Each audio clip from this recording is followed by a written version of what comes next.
Good morning, everybody. Thank you all for coming.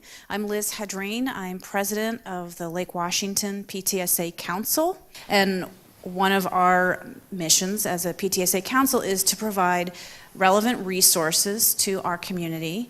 And so every month we have a brown bag topic. It's just about always the third Thursday of the month from 12 to 1. And we invite people to come in and have their lunch. And we always have a variety of speakers. So today we have Dr. Jon Holmen, who is the Deputy Superintendent for the school district here, and he's going to be talking about school options for all of us.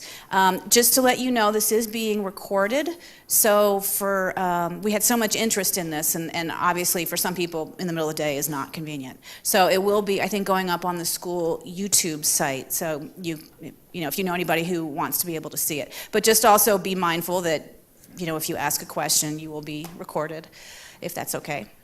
And Jay has note cards and pencils, so I think there is going to be some Q&A, but if there are questions that, we don't get to, or if there's a question you don't want to ask publicly, write down your question, write down your name, and write down your email address, because if we don't have your contact info, then John cannot respond to you. So anyway, thank you all for coming, and I'll turn it over to John. Great. Thank you so much. Welcome, everybody. And this is being recorded, so we'll all be famous. I guess that's the moral of the story. So I met with Jay a couple of weeks ago. We kind of talked through what was the feedback and interest around this topic. And so I hope what I've put together today meets your need and interest. If nothing else, I hope it paints a picture for options within the school district, where you can get resources and how to get some of your questions answered.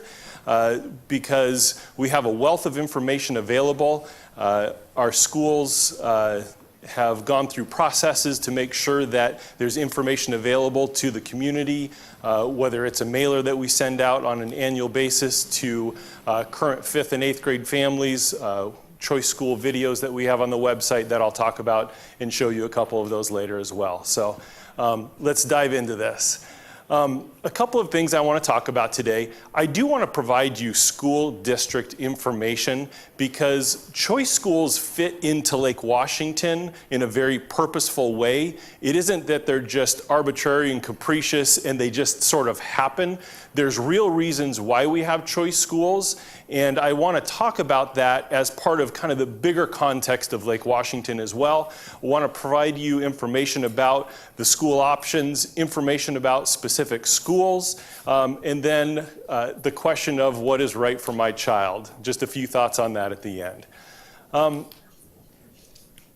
So answering the big question, for me is important. Why does Lake Washington School District have choice schools and programs? And I'm going to talk more than just choice schools and programs, but that's a key question, I think, to understand in regards to Lake Washington, because our offering of choice schools and programs is a unique feature of our district. And we have a lot of questions about those. We have a lot of interest in those. And so I do want to speak to that on a large scale and then get down to some of the school-specific information. And so many of you have seen a lot of this information before. And so I'm going to go through this and you'll have access to this information. So we believe strongly in our mission here in Lake Washington School District. And we believe that our school options, whether it's choice or neighborhood schools, help to meet the mission of graduating all of our students and our vision about getting kids ready for that next step in life.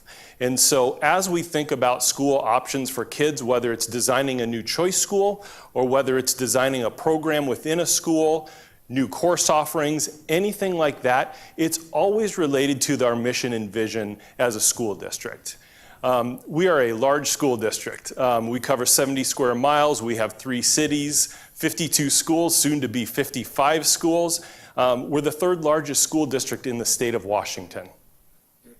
We are also the fastest growing district in King County and my guess is probably one of the fastest across the state as well. And so all of that plays into a lot of the work we're doing right now, but I also want to relate that back to why do we have choice schools? Because there is that choice schools play a role in this as well.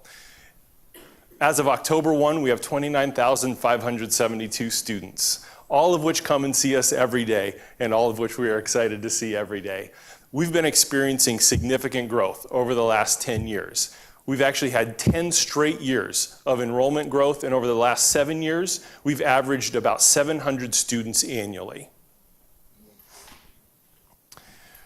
We have a history in Lake Washington of capacity, but we also have a history that's embedded in here that actually isn't talked a lot about. There was an intentional decision made kind of in that 1998, 2006, 2010 timeline to specifically identify choice high schools as a strategy to address capacity needs and options for students. And so if you take all of our choice high schools that we currently have and then our future planning for choice high schools, you take all of that, that's a fifth high school in Lake Washington School District.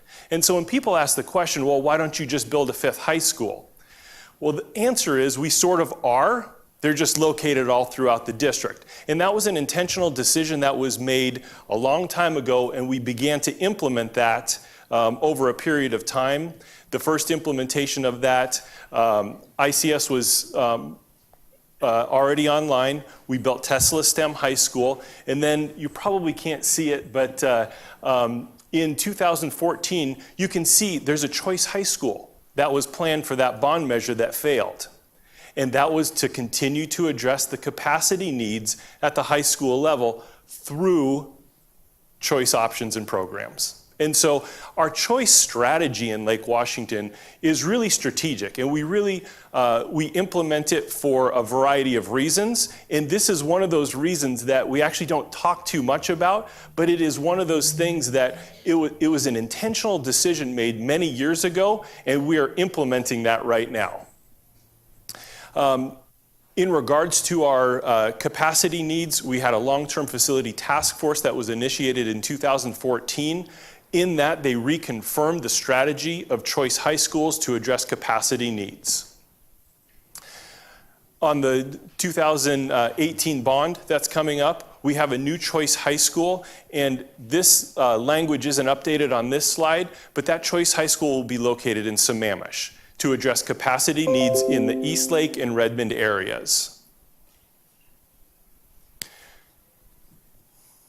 So, 2 reasons for choice programs in schools in Lake Washington. 1, options for students. We believe in offering a continuum of services for students in Lake Washington. That's critical for us, and we think that actually helps accomplish our vision for students. Because if our students have options and choices within the district, it's going to continue to engage them. It's going to allow kids to find their passion.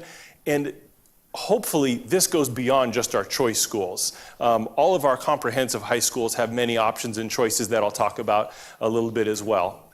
But the other reason for choice schools in Lake Washington is to address capacity needs. And knowing how quickly we're growing, knowing how large we are, we have to be very thoughtful about the seats that we're putting into the system.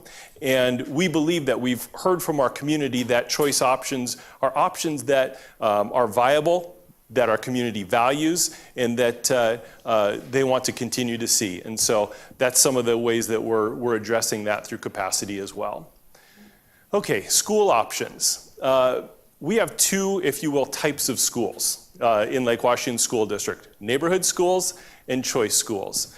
And I like this visual because there's more than one option there. I remember growing up reading books where, you'd be reading and it would say you're in a plane and you're about to crash. If you want to jump out with a parachute, choose option 1. If you want to, go fly the plane and land it, choose option 2 and go to this page. I hope for our students that ultimately they're reading that book and they can say from time to time, here's the option that I want. Here's the option that I want. But that they're never stuck that they're never at the end of the options to engage them and to give them a meaningful experience here in Lake Washington. And so options go just beyond, way beyond choice schools, choice programs. It spans all of our schools. And so in Lake Washington, which is different than other districts in our state, other districts in our country, we assign every student to a neighborhood school. And so in a neighborhood school is a school that has a predetermined attendance area. And so if your house resides within that attendance area, the typical pattern for your child is to go to the elementary school within that attendance area, that middle school, and that high school. We have options, which we call variants.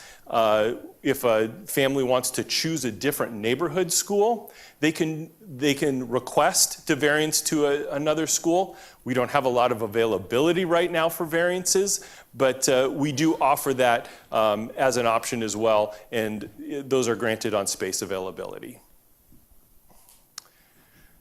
Most students in Lake Washington attend their neighborhood school, and we have about 10% of our students that attend choice schools. And that's a K-12 percentage. It's not at any one level. And just to kind of dig into the level specific, we have 27 neighborhood elementary schools, soon to be 29, 3 choice elementary schools, and just this year we opened a new choice program. It's a STEM program at Meade Elementary. And this kind of gets into how do we implement new choice programs or schools. Right now, that Meade STEM program is just for Meade students. And we do that to start to build the program, almost seed the program, and then there'll come a time when we open that up for application for students that don't live within the Meade attendance area. Meade Elementary, yes. Meade. Yes, yes. No, it's okay. At the middle school, we have 7 neighborhood middle schools and 6 choice middle schools.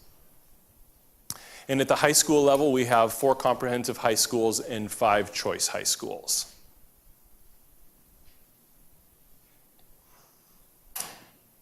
So I do want to talk a little bit about the policies and procedures, and I know that sounds boring, but I promise you I'll make it exciting, because I think it's really relevant to how everything works. We get a lot of questions about, how does the lottery work? And, is it fair to me and my child? And I'll talk a little bit about that, because it's very important to us that our community believes in that process, because we do want every student to have a fair opportunity through these processes. Excuse me.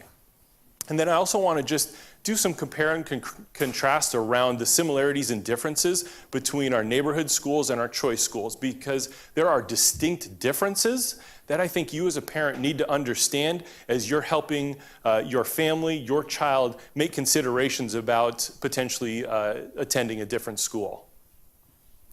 And so I'm not going to read every word of policy and procedure, but we actually have administrative policy that references district choice programs and schools.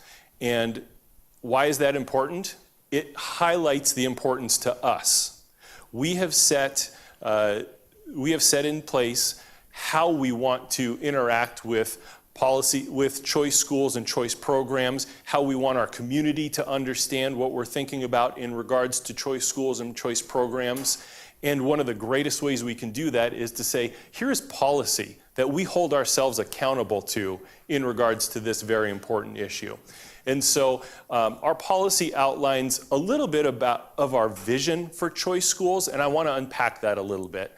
And so we do have a long tradition of choice schools and programs in Lake Washington. I believe community school is over 40 years old, and it's been in existence for an extremely long time, and we have a newborn, the STEM Meade program. And so it's kind of exciting to have that huge range, and schools have started all throughout that period of time. But what's important is who can attend, who are these made for, and what are they about? Our choice schools and programs are open to all students. We consider our choice schools as options for everyone, and we have a variety of students that currently attend our schools, and we try and push services to schools if a student needs additional instructional support, if a student's receiving 504 services, IEP services, English language learner services. We try and provide those services to the greatest extent possible at our choice schools so that any student that has that school concept as a passion for them, that they're able to participate in that. And so our schools are open to all students. We do strive for diversity. We have a very diverse community that we serve here in Lake Washington. We value that, we take pride in that, and we also want our choice schools and programs to be representative of that. And so to accomplish that, we promote it in many different ways. We've made the application process hopefully more streamlined and accessible to all families. And we've reduced some of the barriers. It used to be that if you wanted to go to a choice school, you were required to attend the informational night, and you only got an application if you were there. And if you didn't get in the door, you didn't get an application. And if you didn't get an application, you had no opportunity to get into the school. So we've tried to reduce some of those barriers that didn't allow for a diverse group of students to apply. We also fund our choice schools similar to how we fund and staff all of our schools. And so if you go to an elementary choice school, you won't find that the class sizes are any different than your neighborhood school. We fund them the same, we staff them the same, and that goes for all of our choice schools that we have. We also want to make them accessible geographically, knowing that we have a very extensive 76 square mile school district. Not only that, we don't always have the greatest traffic. And so if you're living in Sammamish and you want to attend elementary choice program or school, previously the closest was Explorer Elementary on Union Hill, and other than that, it was Kirkland. And so we have a plan and strategy to look at the whole district and then to start to build out choice schools and programs so that regionally they're accessible as well. And we also have a strategy to expand our choice schools and programs to keep with the pace of growth so that 10% of students that are accessing continues to be 10%, and just because we're growing, we don't want that to start to become 7 or 6 or 5%. And so that's why I'll talk about some of the additional choice schools and programs that are going to come online in the next few years as well. And so I think I've already said this, but we truly believe in a continuum of services and options for students. That's why we have these in place. We want to maintain these and have them be as accessible as possible. So when we're thinking about our strategy around choice schools, we are planning for choice schools to deal with some of the capacity needs, because we know it helps with capacity. At the same time, it's driven by student interest. And so right now, we're going through a boundary process in the Redmond area. And if you've been following that, you know that there's going to be 2 new middle school choice programs coming online in just the next few years. One at the new middle school at Redmond Ridge and one at Evergreen Middle School. And so why are we bringing those online? Number one, we don't have a middle school choice school in the Redmond area. Number two, it's going to help us deal with some of the capacity needs at the middle school level. Number two, we're bringing a choice high school online with the February 2018 bond measure. That will be located in Sammamish, but we know that that will draw capacity from both Eastlake High School and Redmond High School, just given its location. And then if you look at our plan, our strategy around capacity needs and the 4 bond measures that we've planned for over the next 10 years or so, there's additional choice high school to be placed on the west side of the district. again, to address capacity needs on the west side in relation to our high school students. But it's also about options for students. Things like the STEM program at Meade. It's our first elementary STEM program, and I can tell you the planning around that was intensive over the last year, and the implementation of that has been tremendous. And so to see something go from a thought and idea and come to fruition with kids having that experience has been tremendous. We will be opening a dual language immersion program. Again, if you've been following the boundary process, you know that we've made sure there's space at Einstein and the new elementary at North Redmond to be able to house that program. And then that program, the long-term vision is that's a K-8, either a K-8 or a 1 through 8 program. And so the new middle school at Redmond Ridge would be that feeder for that program. And so we're excited. We're just in the beginning stages of thinking about how to implement that. We had a team just went to a conference around that to really start to learn about that. We have neighboring districts that have dual language immersion programs, so we learn deeply about those as well.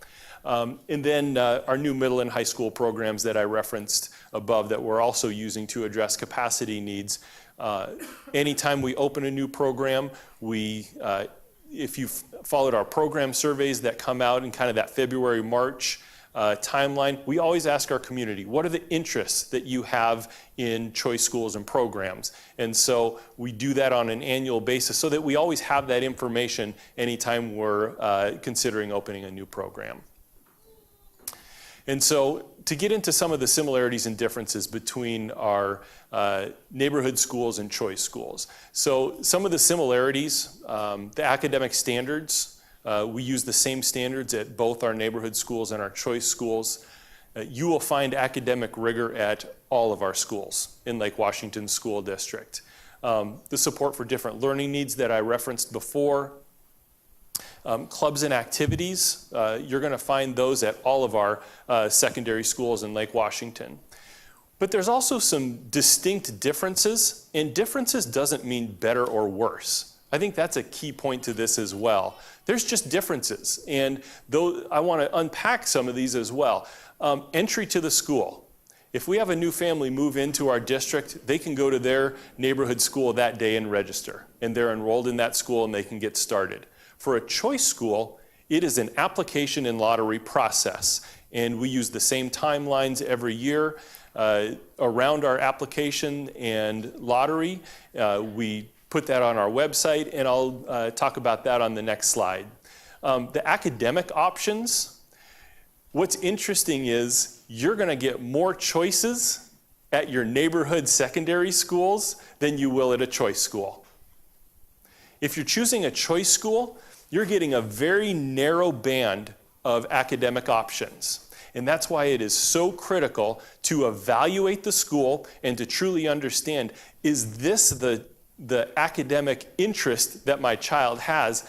And if not, you don't force that square peg into that round hole, because there are students that go and thrive at our choice schools, and there's students that go and it's almost demoralizing because the level of interest just isn't there.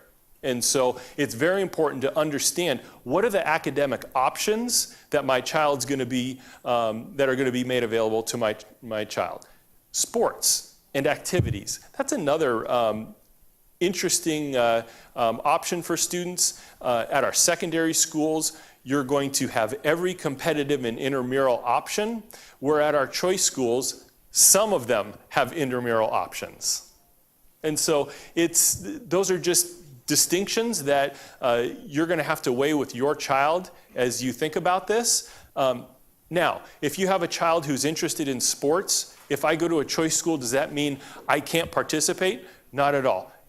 A student attending a choice school can always participate in sports at their home high school or middle school. And so you can always commute back to your neighborhood school and participate in competitive or intramural sports. And so some families don't know that, but that is always an option. So entry into the school. I just want to talk just briefly about this. You understand the registration process to your neighborhood schools. You go, you fill out, lots of paperwork. You write your phone number down like 18 times. We've all done that.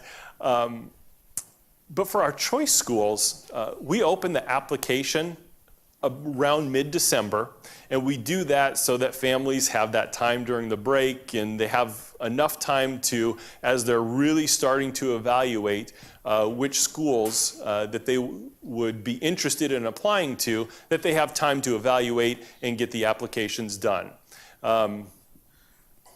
We do close the applications at 4 p.m. on the date we say, and what does that mean? That means it's no longer online and it's not available. And we hold pretty strict to that because we feel that we give the community not only enough notice, but we communicate about it, our schools communicate about it, we send flyers home about it. And so we, unfortunately, at 4:01 on the 19th, stopped taking applications. And we hold to that because it's also about the validity of our process, and so we hold pretty strict to that. We hold a lottery on February 1st, and I'm going to talk to you a little bit in more detail about some of these steps. We notify families, and after that, we really hand it over to the schools from that point to take it on. And so unpacking the application and lottery process a little bit more, we send out the flyers. I believe they're going out. If they haven't already gone out, they may have hit your doorstep already. And that really it's information about choice schools, and it's about your neighborhood school. And we send those to current 5th and 8th grade families because that's really the point in time when people are making decisions about, do I want to consider an alternative school for my student. We have information nights for all of our schools, and that's choice schools and neighborhood schools. And you go and you hear about the program, and I really encourage everyone to attend those if possible, because you can read about the schools, you can watch the videos, and I'll show you a couple of those. You can talk with people, but until you really hear the principal and staff talk about what the program implementation is like, you don't really get the true sense of what the school is. I can tell you that understanding the expectations around that school, the experience of that school, is critically important to your child benefiting from that over the period of time that they're there. I believe it was 2 years ago, we developed a video for all of our choice schools. And I don't know if any of you have seen those, but it's fun to watch our staff, our principals, parents, and students talking about their school, and the pride, the excitement, the enjoyment that they have talking about their school is tremendous because for each of those individuals, it's their passion, and that's what's great about it. Like I said, the application comes online in mid-December. We at the district level process all of the applications. It used to be a school-by-school process, and there was great variance in how that played out. And so to take workload off of our schools, but also to make it a equitable and similar process between all schools, we brought it in-house. And so all of your online applications, they get submitted, and the moment it's submitted, staff upstairs start their work, because part of our policy that I didn't reference, choice schools are only available to Lake Washington School District residents.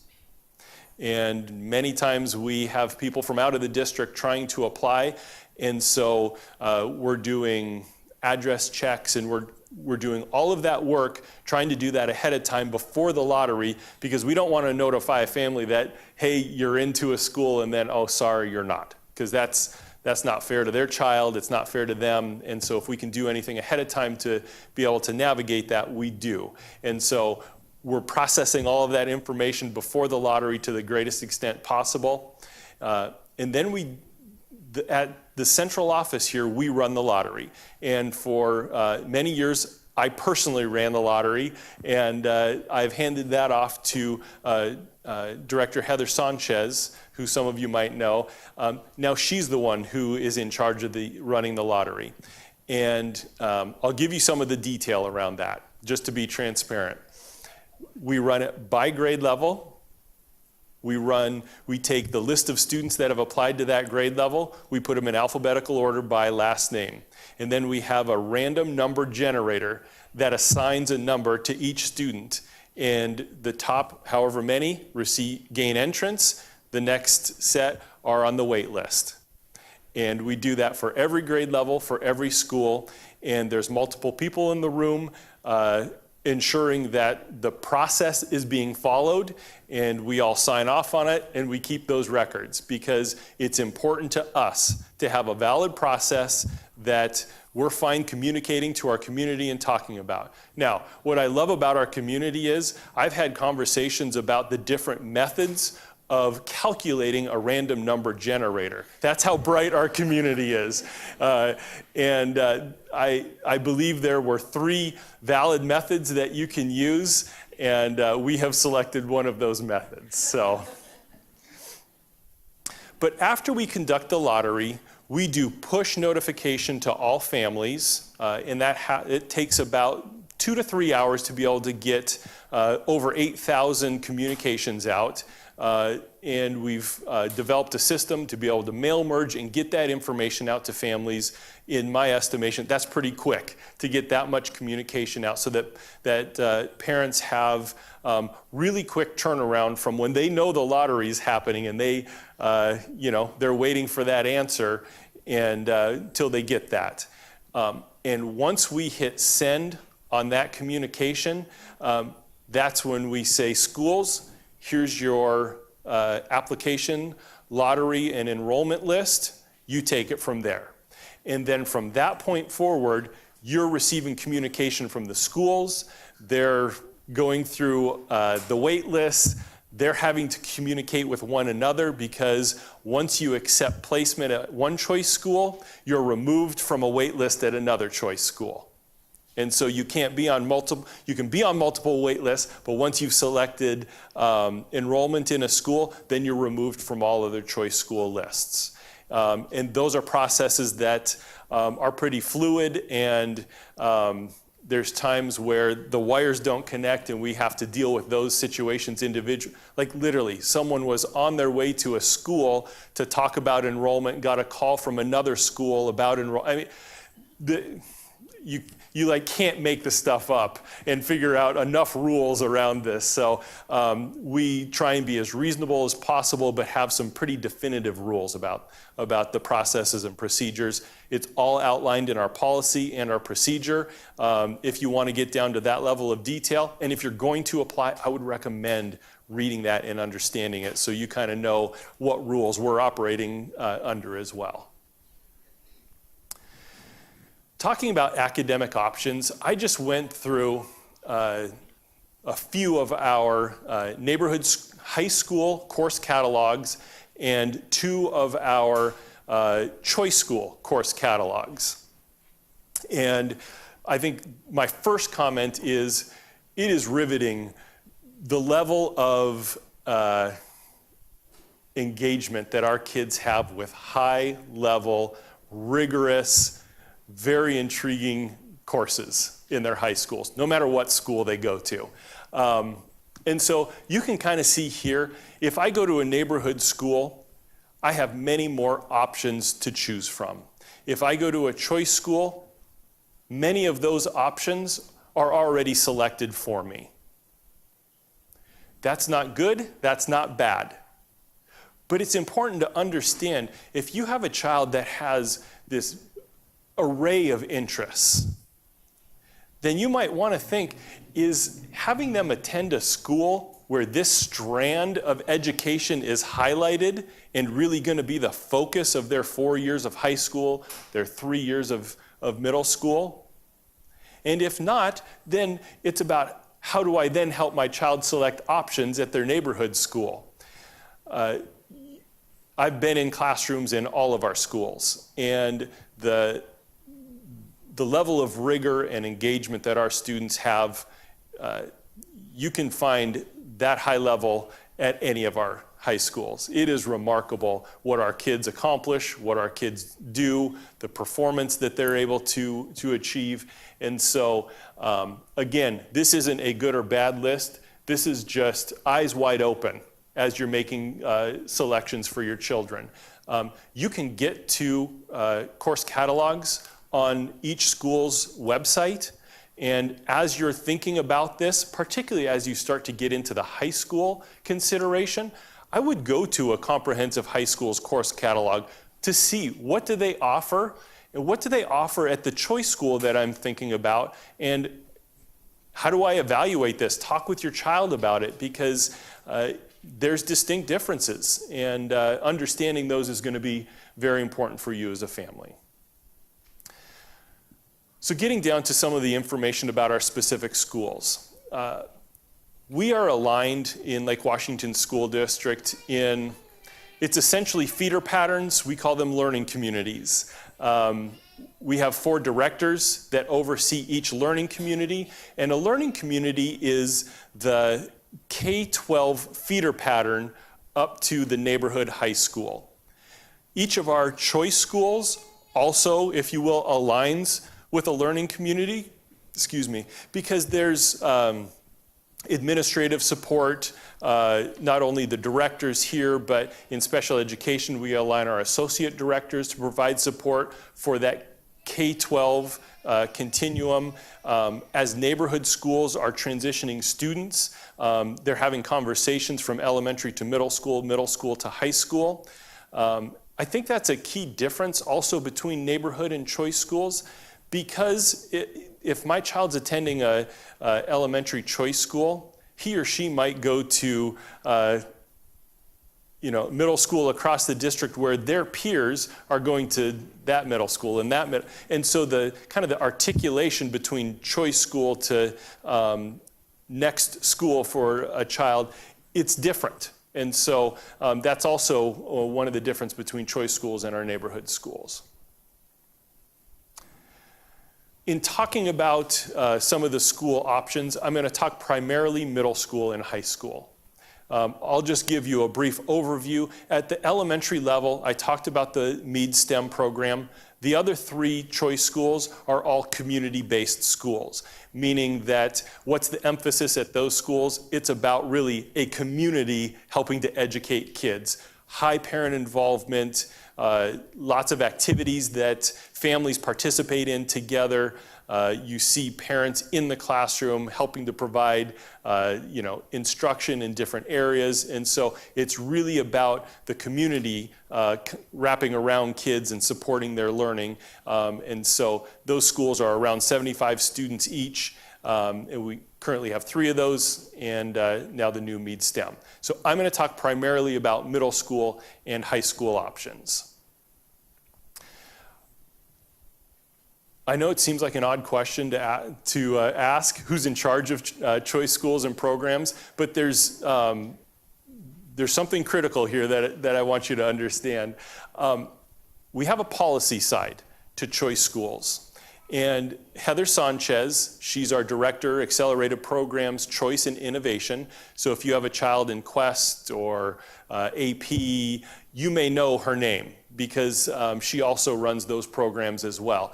And so she ensures that the application, the implementation of our policy, she runs the lottery, she makes sure all of those pieces are in place so that our system around choice schools is operating well.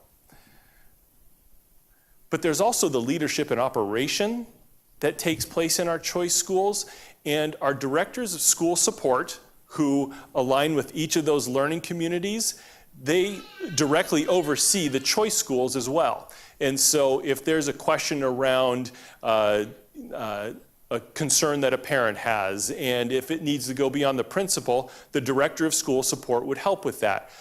That director is also doing learning walks and being in those classrooms. And so it's another school that they supervise, just like the neighborhood schools that they supervise as well. And so if you're in the East Lake Learning Community, you may have heard the name Dr. Matt Livingston. If you're in the Redmond Learning Community, Sue Ann Sullivan. Juanita Learning Community is Dale Cody. And the Lake Washington Learning Community is Rick Burton. So just a moment to talk about our comprehensive middle schools. Again, we have 7 of them across the district, and all unique in and of themselves. And if you receive the mailer, or if you go on our district website to find the choice school or the school options flyer, you'll be able to read about each of our comprehensive middle schools, and you'll get the sense of what they're about, because every school is different. Even our 7 comprehensive middle schools. And so they are vibrant places that think deeply about kids, think deeply about the options and experience for kids, and all great places. John, can I just interrupt for a second? You use comprehensive and neighborhood. Maybe people don't realize. So I interchanged my terms. I said comprehensive. Those are neighborhood schools. I'm using those terms interchangeably. Thank you. Thank you. We have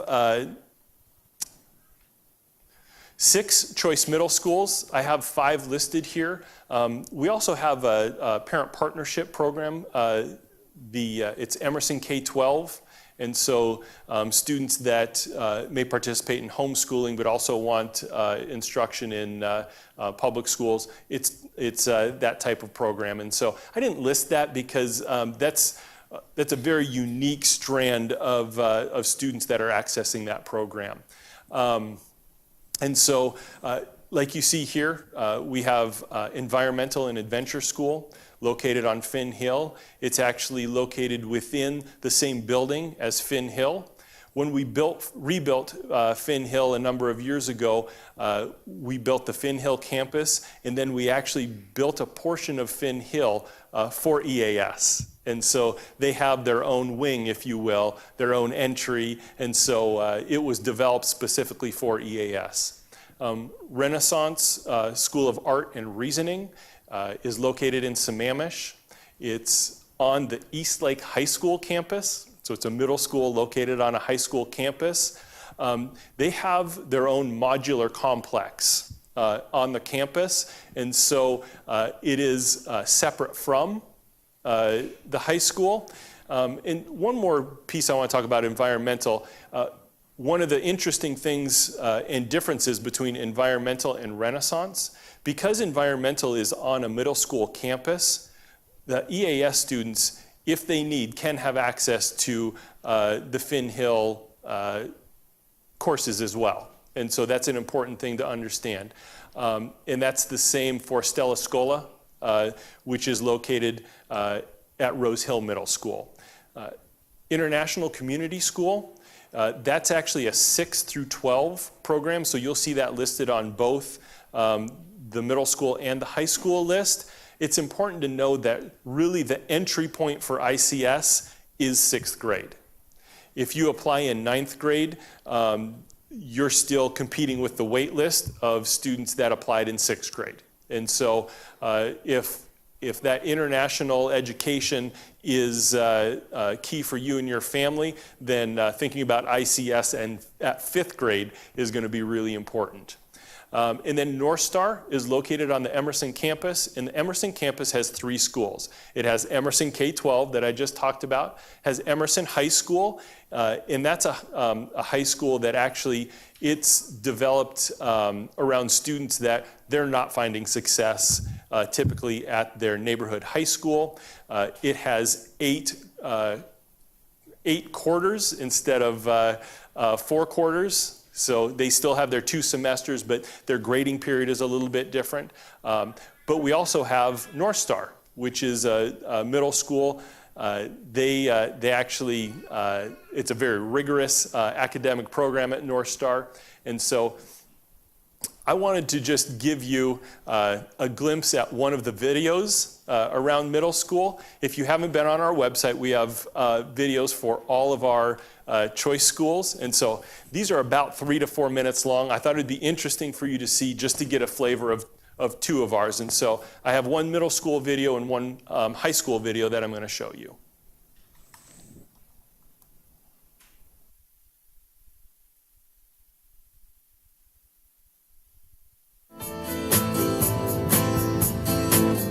We're at North Star Middle School in the Lake Washington School District. We're a 6th through 8th grade choice middle school that focuses on thematic studies.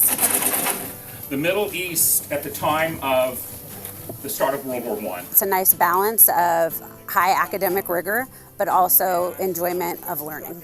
We are a program that is designed to create a sense of community. We have 90 students on purpose to develop that.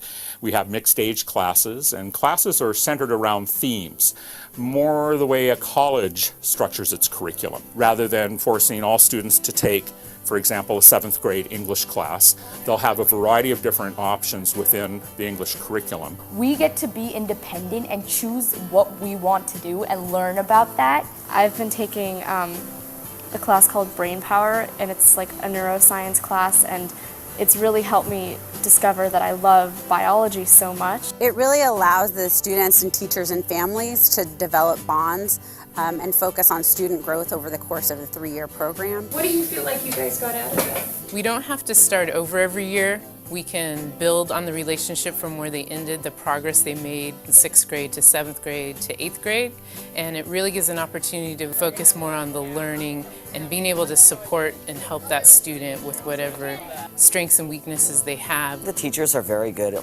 relating to the students and actually personally knowing them, and I feel like that's a really big plus for any teacher. If you don't turn in your homework, oh, the teacher knows me, he sees me every day, and they know me, and it's not going to go away. I'm being held accountable for what I do. For the kids, high levels of responsibility and accountability for their own learning and activism. They need to be highly engaged and motivated. It really is able to support different kinds of thinkers in different aspects. The children here, I've really noticed, have a real, true love of learning.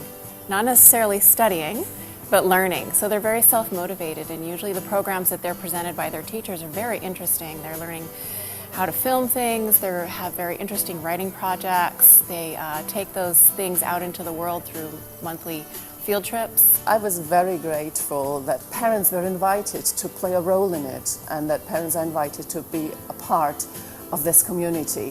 What's the last music? Those who come out of our school are articulate, self-possessed, and really motivated to do well. The kids who are successful here typically are successful elsewhere.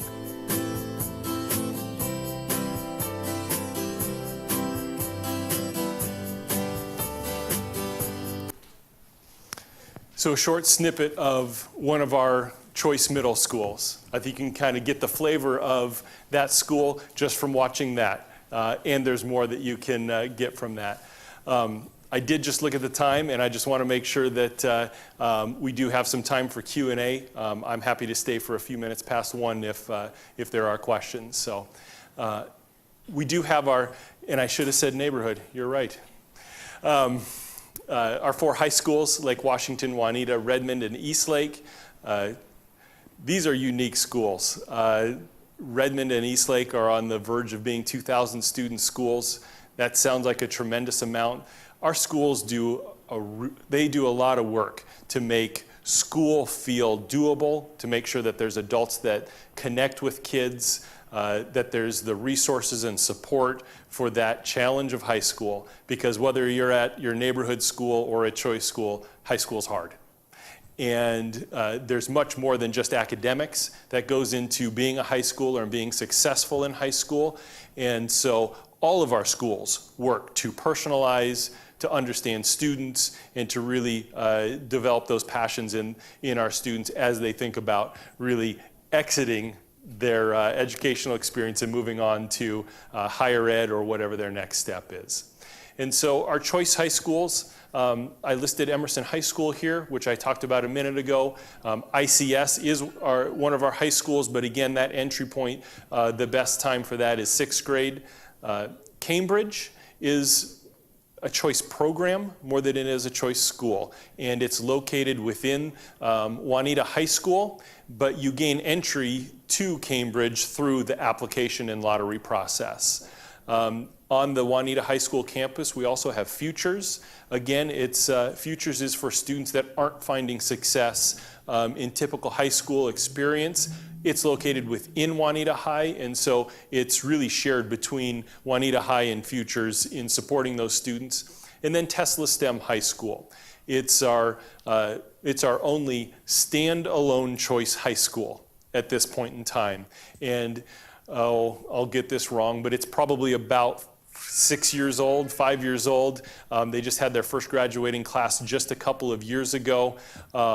It's a vibrant place to be. And for the students that select Tesla, their passion is really around science, engineering, mathematics, and they are making the choice that the electives I want to take are in those fields, because there's not a lot of electives otherwise.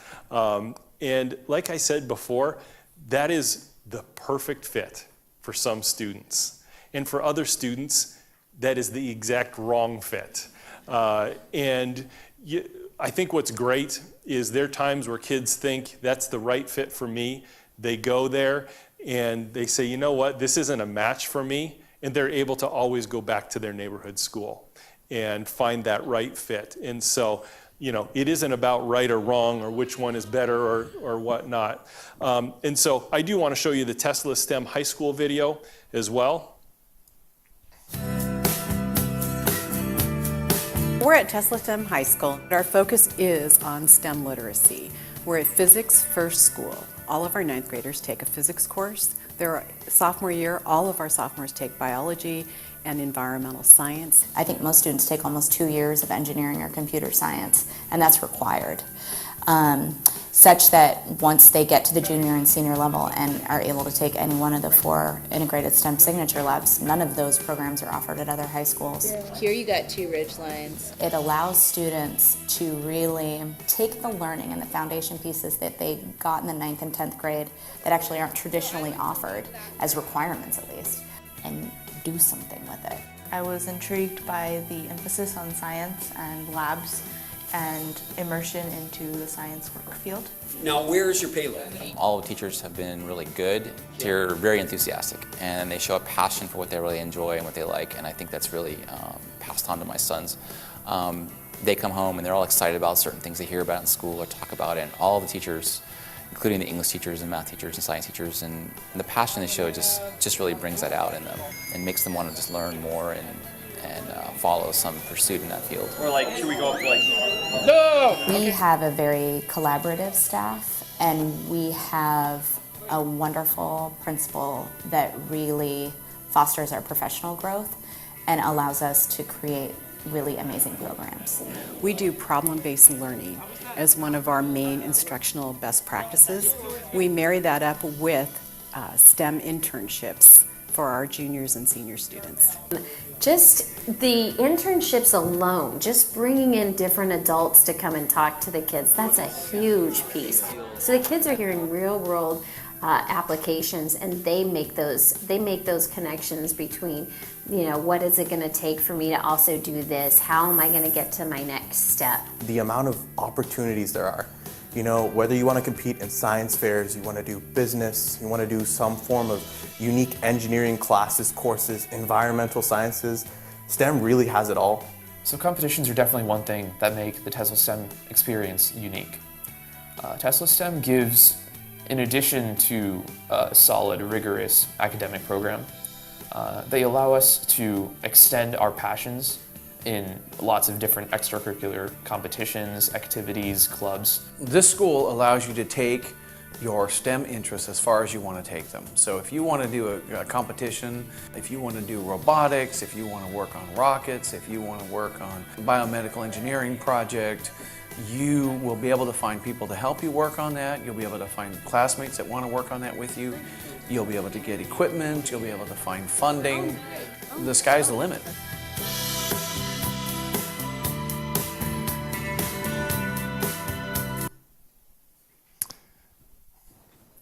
I ran into Arnie a couple months ago, one of the teachers at Tesla, in the QFC parking lot.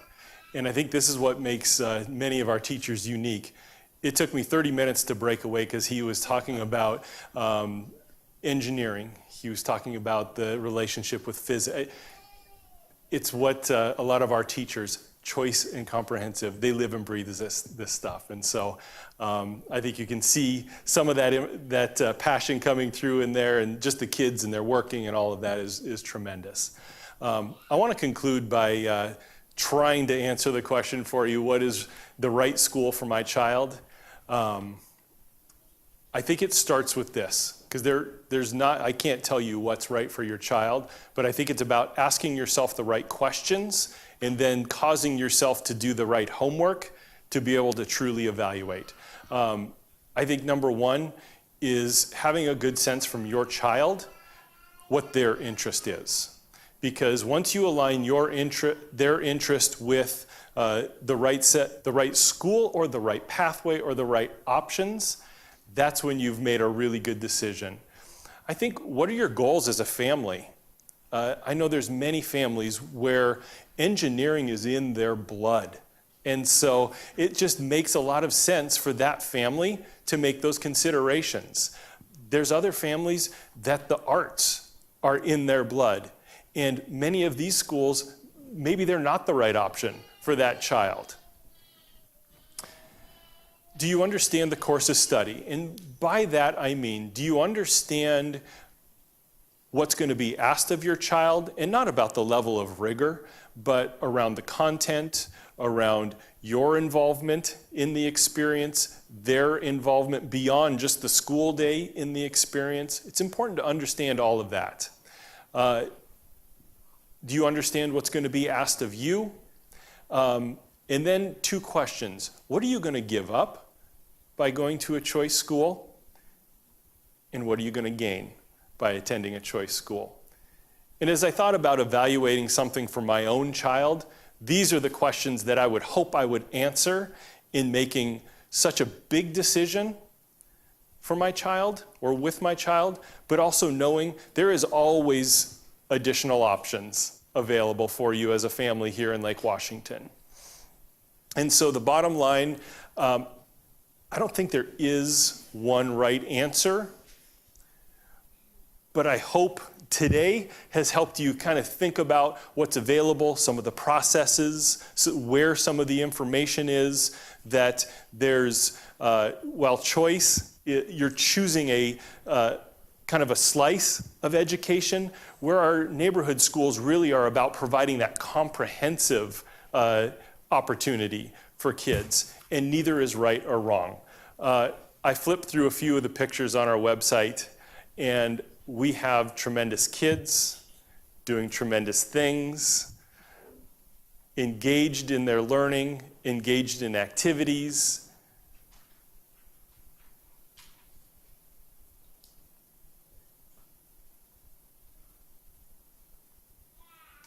I think Lake Washington has great schools, we have a great community, and we have amazing students. And so I feel fortunate to have children attend school in Lake Washington School District. I know I feel tremendously honored to help serve the community here in Lake Washington, and thank you for coming today.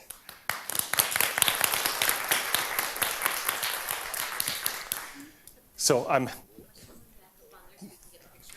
sure. You know, the other thing is, I can do that, and what I'll do is I'll just turn this into a PDF and put it online so that everyone has access to any of this information. Ooh, I don't know if it's going to show you too many of the questions, so here, how about if I do this? There, how about that? Take a few questions.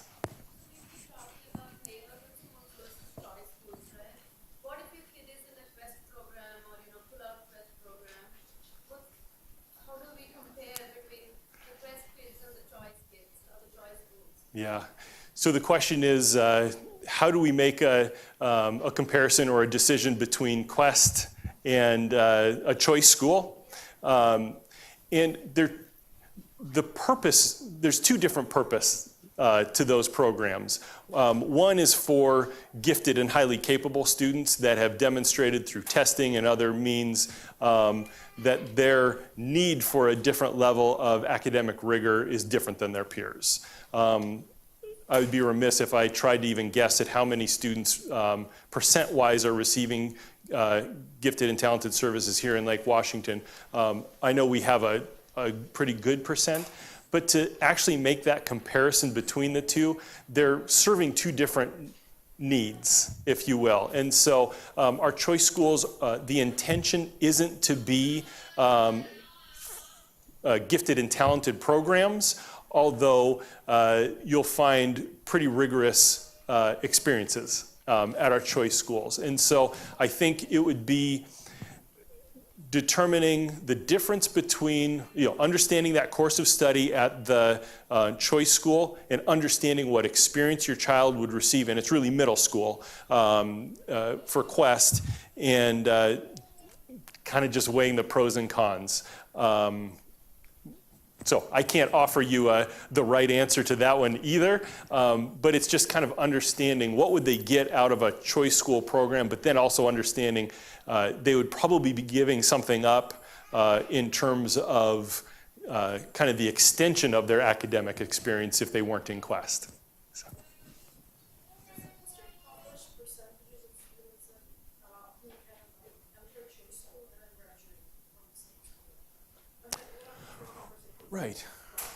Right. So the question is, do we publish essentially dropout rates from our choice schools? We haven't in the past. To be honest with you, you're the first person to ever have asked that question of me. I can't say ever in the history of time, but and I'll give you my anecdotal look at this or take on this. And please note, it's past 1 o'clock, and if anyone needs to step away for any reason, just please feel free. You won't offend any of us. I know our timeline was 1 o'clock, but if people have a couple questions, I'm happy to stay for a few minutes. When I think about ICS, we enroll a larger number of students in 6th grade than what we have in 12th grade, and it probably declines by 20 to 25% from 6th grade to 12th grade. That's a long time for a student to make a single choice. In that program, if you go on their website and kind of pull their course of study, it is very prescripted what you're doing for 6 years. And I know I have one daughter who's graduated, and her outlook on things when she entered 6th grade was tremendously different than when she graduated high school. And so I could understand that. Tesla STEM, we see a decline from 9th grade to 12th grade, but it's much different. It's much less than what we see at ICS, I think because of the span of time. For our elementary and middle schools, I would just venture a guess, the retention rate is probably around 97%. 95%, and really the in and out is more families moving out of the district than it is students going back to their neighborhood schools. That's just my anecdote on that. Yes? So, quick question. You talked about how comprehensive the electives are and courses are at the comprehensive schools. How difficult is it to get admission to the different classes? For instance, if there's an interesting class. Right. Boy, I don't even know how to answer that.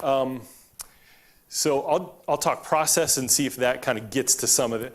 When schools put courses in their course catalog, it's essentially putting out how much interest do we have in this class. If we have 2 students that are interested, we can't run that course because it's also about staffing, and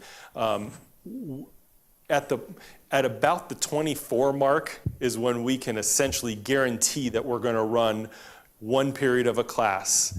Once we hit 48 to 50, that's when we can kind of guarantee a sec. And so it's partially based on interest of students. Typically, as a senior, you're going to get first choice for courses. As a junior, and so the older you get, the more options are provided to you because of not status, but where you are in your schooling. Would it be, if my child has an interest in a particular area, would they be more likely to get their courses in those areas if they went to a choice school rather than a comprehensive school? If your child is passionate about STEM learning, STEM learning is infused in everything at Tesla STEM. And so you won't find an experience that has that level of infusion and kind of singular focus that they have there. Generally, students are able to access the courses that they're interested in, whether it's, freshman year or junior year, but typically students can identify the courses that they're interested in and gain access to those. In all Yes, yes. Two questions. Yeah. One is about gender balance. Some of the Okay. choice schools have a little bit imbalance. And is there any plan in play? Is that a concern, or what can be done? Yeah. I'll talk about the one that I know I've had conversation, Renaissance up in Sammamish. And I haven't looked at it recently. There was a pretty significant gender imbalance, more females than males attending that school. And so sat down with administration and staff to talk about how are we promoting this school? And what are we saying to our students that is potentially causing our males not to apply? And so I know they started doing some intentional changes in how they were talking about the school, because Renaissance is for all genders. I mean, it's a great school. And so that's some of what we did. I haven't looked at the data lately to see did the changes we make actually start changing who was applying. Tesla STEM also has some, I believe, but it's not as strong. It goes the other way. Yeah, and I just haven't looked at that data specifically to be able to comment on that school. And then the other one is about teacher qualifications for the choice schools. Are they the same? Are they? Yep, question is teacher qualifications and criteria for being able to teach at a choice school versus a neighborhood school. It's the same.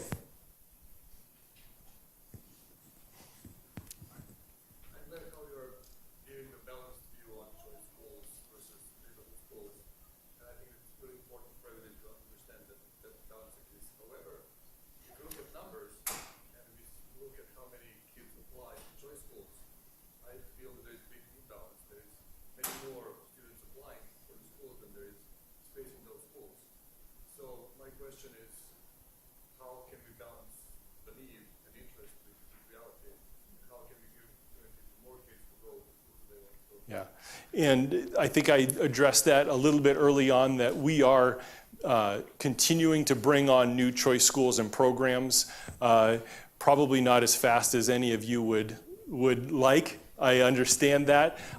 Anytime we bring on a new school, it is it's a significant lift for everyone involved, and we have to take it very seriously to understand long-term and not just kind of that arbitrary piece. And so kind of the strategic way of looking at locations across the district, keeping that enrollment target of around 10%, because that's what we've had over the years.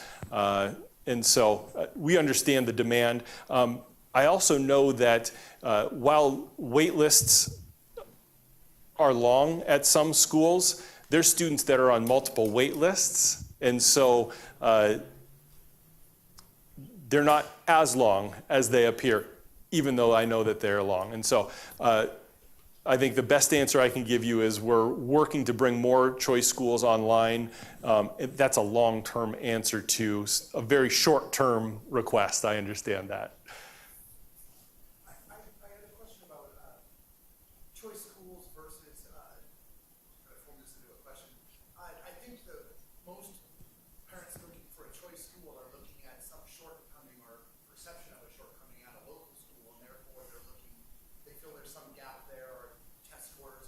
across the board, it doesn't rate as well as this high school over here in this district, and so therefore they're looking at choice schools.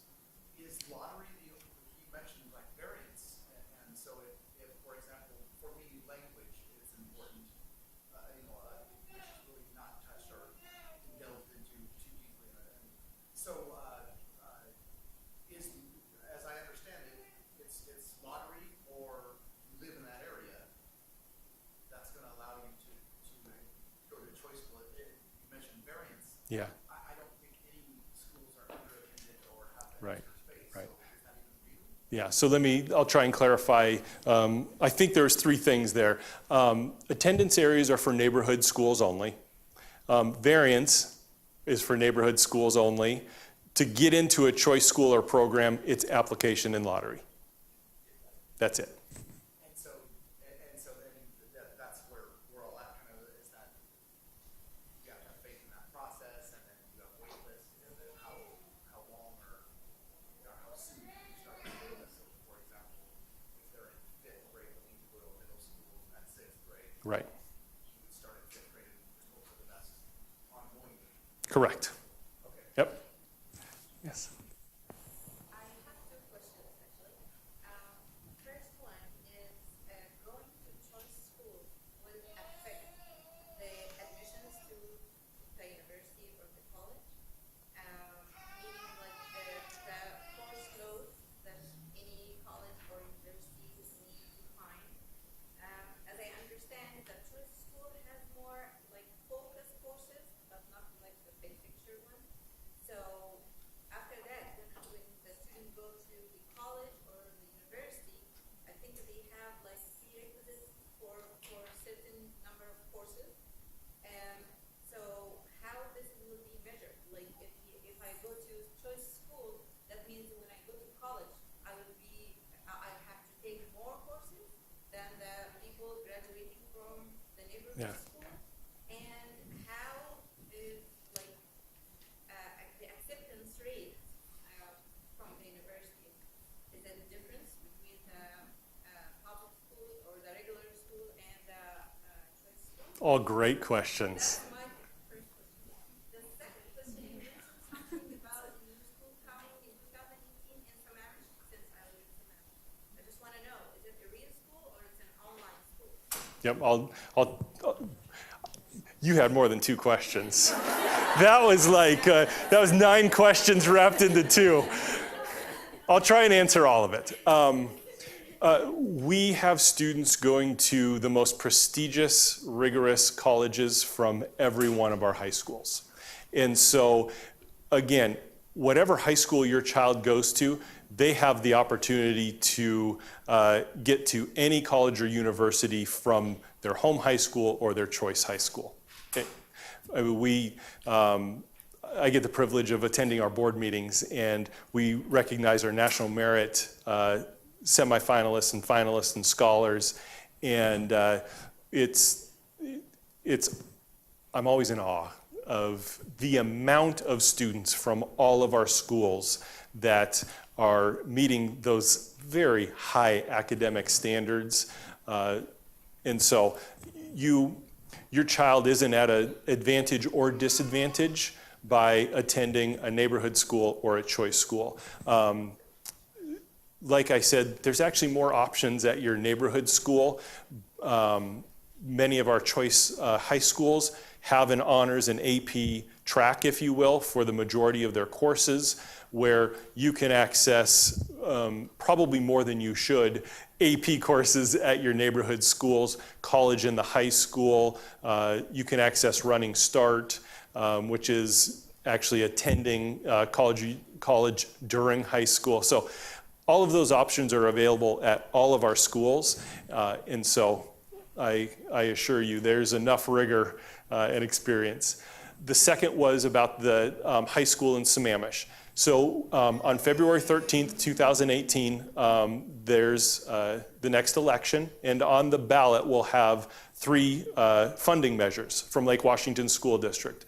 One is a bond, which is to build new schools. One of those new schools is a high school, which will be located in Sammamish. And we have property already in Sammamish. It's essentially between East Lake and Eastside Catholic, kind of in that neck of the woods. And it'll be a 600-student school. And knowing that East Lake High School is projected to hit around 2,400 students over the next 5 years. We are in great need of another high school in that area. Also knowing that Redmond High School is going to hit about 2,200 around that same time. And so the need for additional seats for high school students is really important. And so one of those things on that bond measure is a new choice high school. Similar to Tesla STEM, not the theme, that hasn't been identified yet, but that's a 600 student school. And so kind of similar in concept to a Tesla STEM. So 2018 is, so we received the fund, should it pass, we received the funding in 2018. A 600 student high school doesn't take as long to build as a comprehensive high school because it doesn't come with all the amenities and a gym and a track and a football stadium, all of that. And so somewhere on our website it says when it's going to open. It's around that 2020, 2021-ish because it takes about 2 years to build that type of high school. My future STEM student there.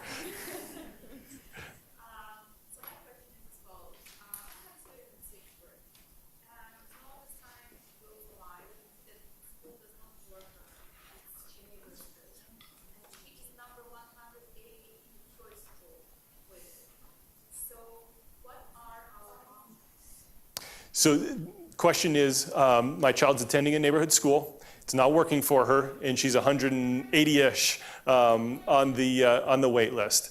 That's probably a deeper question than for this room. I would encourage all of the things you've probably already done. Talking with your school, they have the obligation to get it right for our kids. If you're not getting the support that you need, I showed you the list of our directors, school support.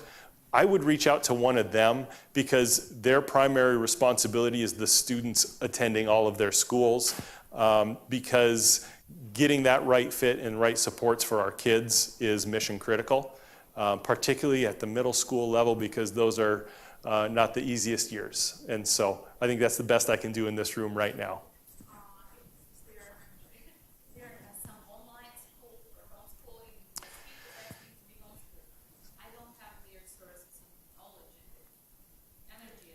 Yeah.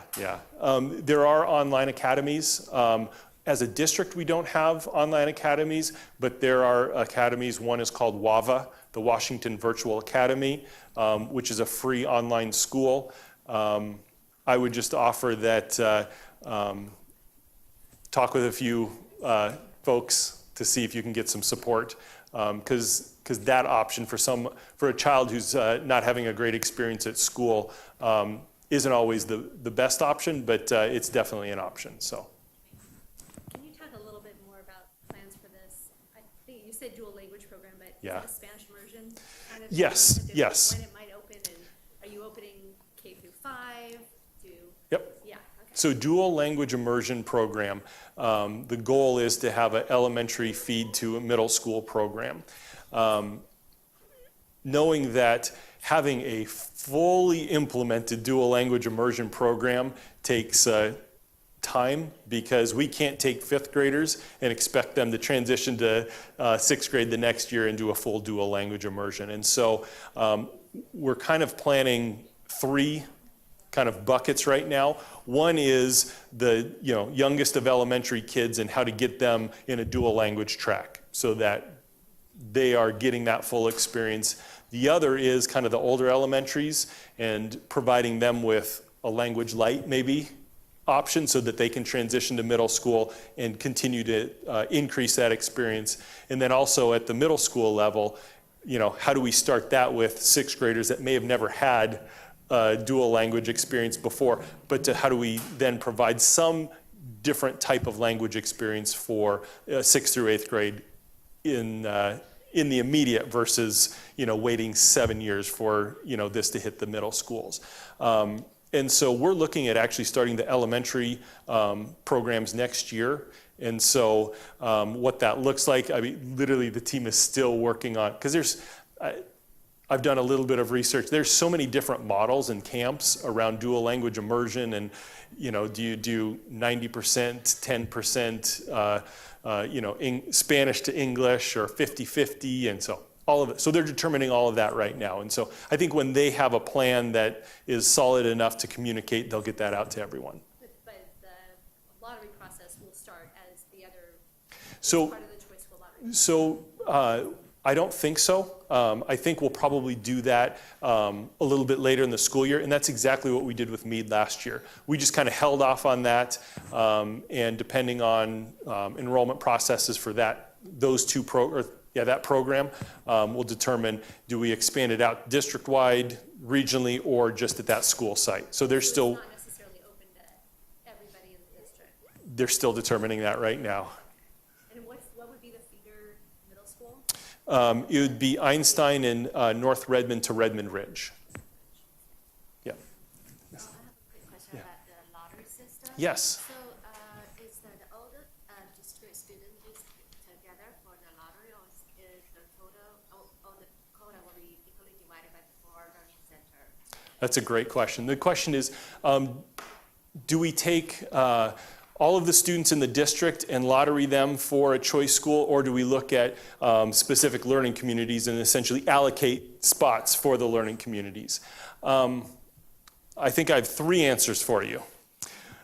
Generally, the answer is, kind of current practice is, it's open to everyone in the district, and everyone has that equal opportunity to apply and go through the lottery process. Looking at the data around where schools are drawing from, I don't think is too far of a stretch. If you live closer to the choice school, you have more students applying to that choice school. So kind of the further out you get, the less students are attending those schools. And so it kind of just based on geography and where the schools are, there's some regionalization there. But we don't stratify the lottery or do anything like that. Now, there are times such as, we were just talking about dual language, Cambridge program at Juanita. When we opened that, we only opened it to Juanita High students. And so we did an application and lottery just for Juanita High School students to get that program started, to get that online, and now it's open to all students in the district. One of the things that we have to also think about as we're bringing choice schools online to deal with capacity needs is, do we need to regionalize some of the lottery to deal with capacity needs, particularly the Sammamish High School that's going to go in. We can't have Eastlake High School at 2,500 students. It's not built for that. That's not what's best for kids. And so we may have to set some seats aside specific to Eastlake High School, some seats aside specific to Redmond, knowing that we're not going to get a lot of kids driving from Juanita to Sammamish anyway, but to address capacity needs, we may have to do something like that here in the near future. Let's see, was that all 3 of the answers? Yeah, because for example, like international community is a high school in the district. Right. So many areas, no matter where we live, they may apply for. So we Yes. don't know if we live further than school, then Kirkland students will have less opportunity. No, you're in the same lottery. So I'm just going to take 2 more questions, and please jot any additional questions down. I'm happy to answer those. Just like my neighbor here asked about gender balance. My question about race balance. Do you look into that, like looking at the operation of choice schools? Right. I find that there's really low percentage of like African choice schools. Is it because you're not reaching out more to those population, or are you aware and doing anything? Yeah, great question. Question around balance in terms of other factors other than just gender, racial balance, students with disabilities, on some of the other things that we look at. What we know right now is our choice schools don't match our district kind of demographic outline. And we have done a number of things to try and not balance artificially, but to make sure that families know their options. things like building the website out so that there's videos and things like that so that people can access those, not mandating that families go to information nights, because that was a barrier for many families. Providing the mailer to all 5th and all 8th grade families. Some families aren't going to go on the website, so providing that information so that they know there are other options available. And so those are some of the things we've done. We look at that, and there's a few different groups of students that either are overrepresented or underrepresented in our choice schools. We haven't solved that challenge yet, but it's something we do look at, definitely. Just to add to that, because, looking at the choice schools and wanting to apply, it would be nice to see, that kind of before the parents of the child. Yes, we completely agree, and so we are trying to come up with every unique option we can think of to continue to increase, the makeup of our choice schools. You're my last question.